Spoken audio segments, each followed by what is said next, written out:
Before the branding, before they sold out stadiums, before the name African Giant became a global brand, what if I told you, before all that, he was sitting in a UK prison cell.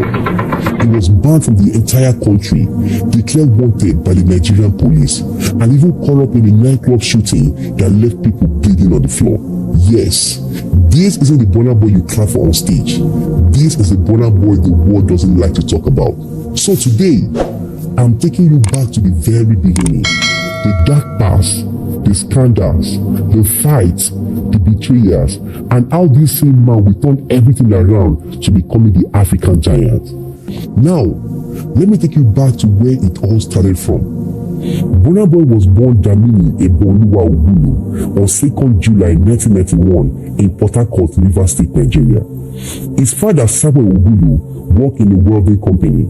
His mother, Bose Ogulu, was a translator and a lecturer, but music runs in their blood.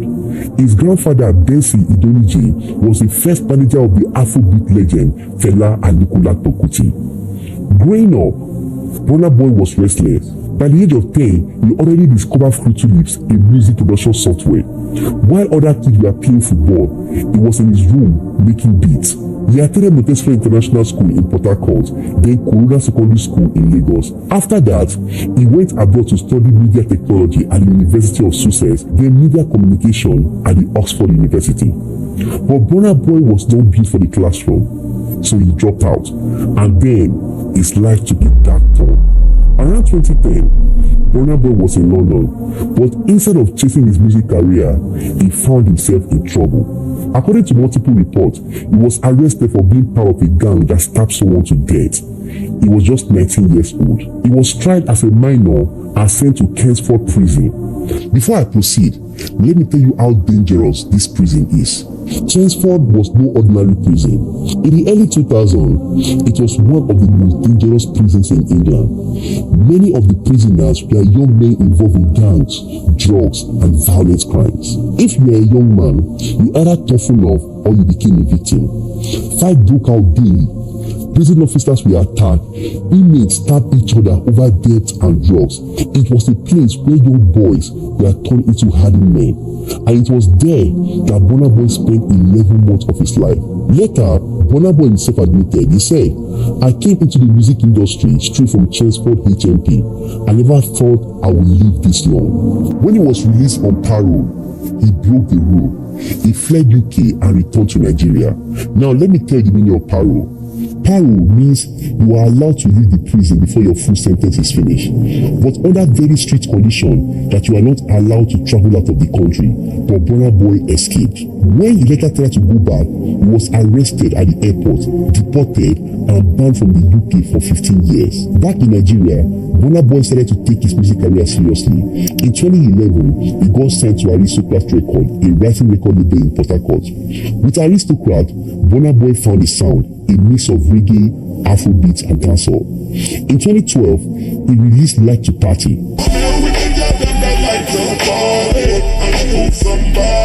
That song was a monster hit. It announced him as a new king of the party.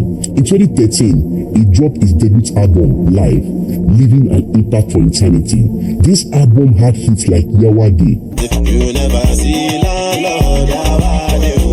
Tonight, and Run My Race, and the album sold over 40,000 copies on the first day of release. Burna Boy was now a household name. But behind the music, something dark was happening. In 2013, Burna Boy was nominated for Next Rated at the Headies Award. It was an award every upcoming artist dream of. It even comes with a brand new car. But when a winner was announced, it was not Burna Boy, it was Shantizo. Burna Boy couldn't take it. He stood up and walked out of the venue and even warned photographers not to take his picture. This was his first meltdown, and soon after, another fight began, this time with his record label. Burna Boy and his label Aristocrat Records started clashing.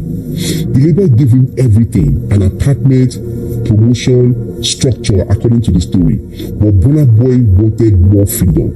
Boss man, to be honest with you, if I say Aristocrats didn't do anything for me, I might be lying, but I think a lot of people will say you were lying. Yeah, I might be lying, but deep down, I know I'm saying there's an atom of truth in there. The label insider described him as uncontrollable. He wouldn't listen to advice. He did not want to be told what to do. At one point, Burna Boy hinted about leaving the label on Twitter, then quickly deleted the post. But by the end of 2013, it was no longer a secret. Burna Boy moved out of the apartment the record label gave him. When the contract expired in 2014, he walked away. No renewal, no negotiation. Then he set up his own record label, Spaceship Entertainment. For Aristocrat record, it was a painful breakup. They had invested heavily on him, only for him to walk away. But for Burna Boy, it was the beginning of his independence. But it also marked him as someone that could not be controlled, not by the labels, not by sponsors, not even by the music industry. 2015 was a year that almost destroyed him. In South Africa, Burna Boy got into a fight with a dancehall artist called Buffalo Soldier at a nightclub. On Twitter, he threatened bloggers, warning them that he would beat them up for writing negative stories about him. Not only that, he posted a picture of himself holding a gun on Instagram, just 1 week after signing an endorsement deal with a major telecom company. And in Lagos, his bodyguards allegedly beat up a man after a road accident in Lekki. South African rapper AKA was with him there at that night. All this happened in just 1 year. 2015 for Burna Boy was scandal after scandal. In October 2017, at a hotel and suit, singer Mr. Tuki was inside his hotel room after a show. Suddenly, 4 armed men broke in. They tied him up, they beat him up, and they robbed him of a gold wristwatch worth $25,000, phones and jewelries and cash. The police launched an investigation, and soon the suspects were caught, and their confession shook the entire country. They claimed they were sent by Burna Boy's teams. One of them was Burna Boy's road manager. They said Burna Boy paid them 100,000 naira to teach Mr. Tuki a lesson. The Lagos police declared Burna Boy wanted. For weeks, he went into hiding. Finally, in December, he turned himself in. He was arrested, charged as an accessory to armed robbery. He pleaded not guilty, but for many of his fans, the damage was done. Burna Boy was not just a label anymore. He was now a criminal suspect. 2018 was supposed to bury Burna Boy's career, but instead, it resurrected it. That year, he released a song titled Ye.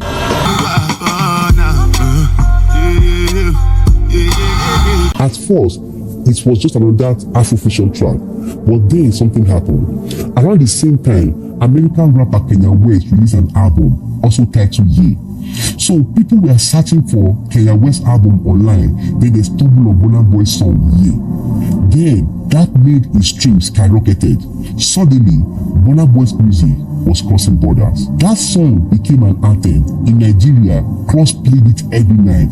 In the US and Europe, DJs added it to their playlist. And for the first time, Burna Boy was not just a Nigerian star, he was now a global superstar. Yeah, that song changed his life. It was a song that introduced him to the world. And from that moment, Burna Boy's name was no longer local, it was international.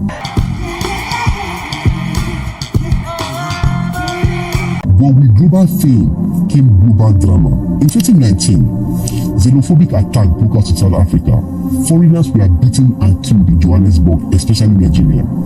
Burna Boy was angry, so he went online and vowed never to set his foot in South Africa again until the government fixed the problem. He targeted South African rapper AKA, who made a controversial comment about Nigerians. Burna Boy threatened to beat him up. He even called him out on Twitter saying their friendship was over.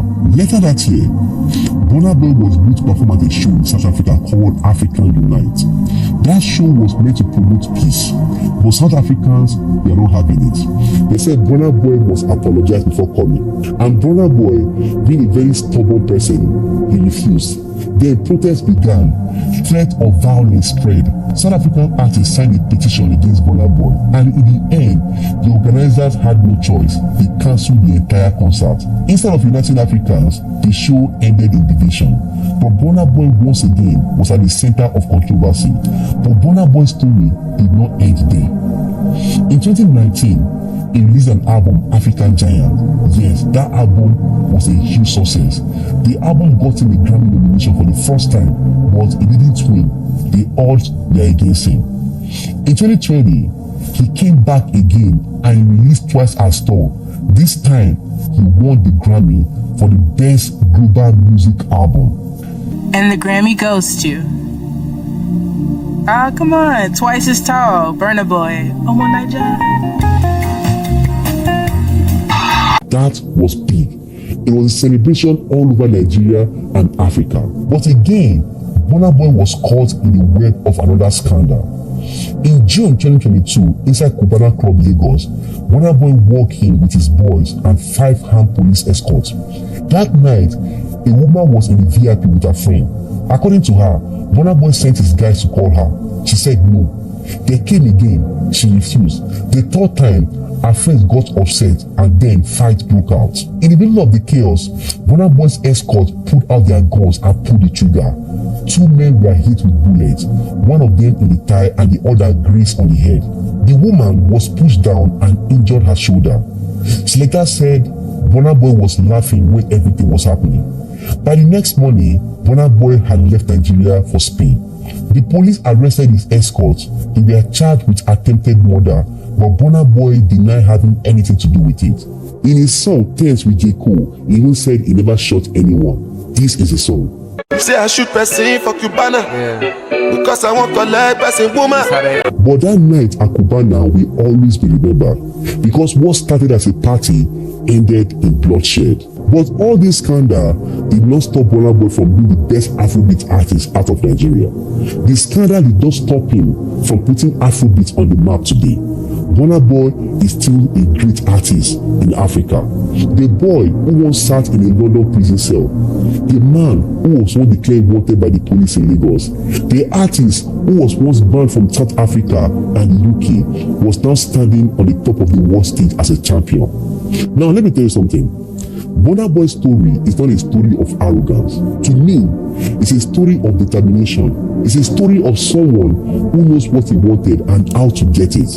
But the only issue I have with Burna Boy is his hatred for his country and Nigerians. He said he's not proud to be a Nigerian. Oh, to be honest, I wasn't proud to be Nigerian, bro. Why? It wasn't really a proud thing to be at the time. Yes. You feel me? And that's the truth. It wasn't really a proud. It's coming from being in the UK and stuff at the time. It wasn't really the proudest thing to be, because they just always used to clown us and try to, with the apps and all that things there. So yeah. No matter what you do, don't ever neglect your home, your fatherland, your motherland, because there is no place like home. Because at the end of the day, it wouldn't be anything without being a Nigerian.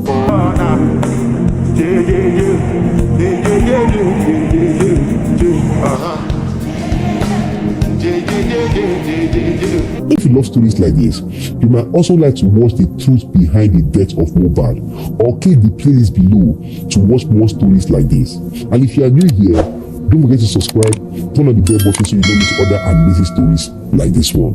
Thank you for watching. When you see, you go believe. When you see, I make go be like 3D cinema. So girl, your body close to me, girl, because you're my angel. No wings, you're going nowhere. You've got something I'm into. Waiting I go do. Put your hands up. Something into you. Put your hands up. Go so. And let Go so. it loose. Go so. Got a pretty eye.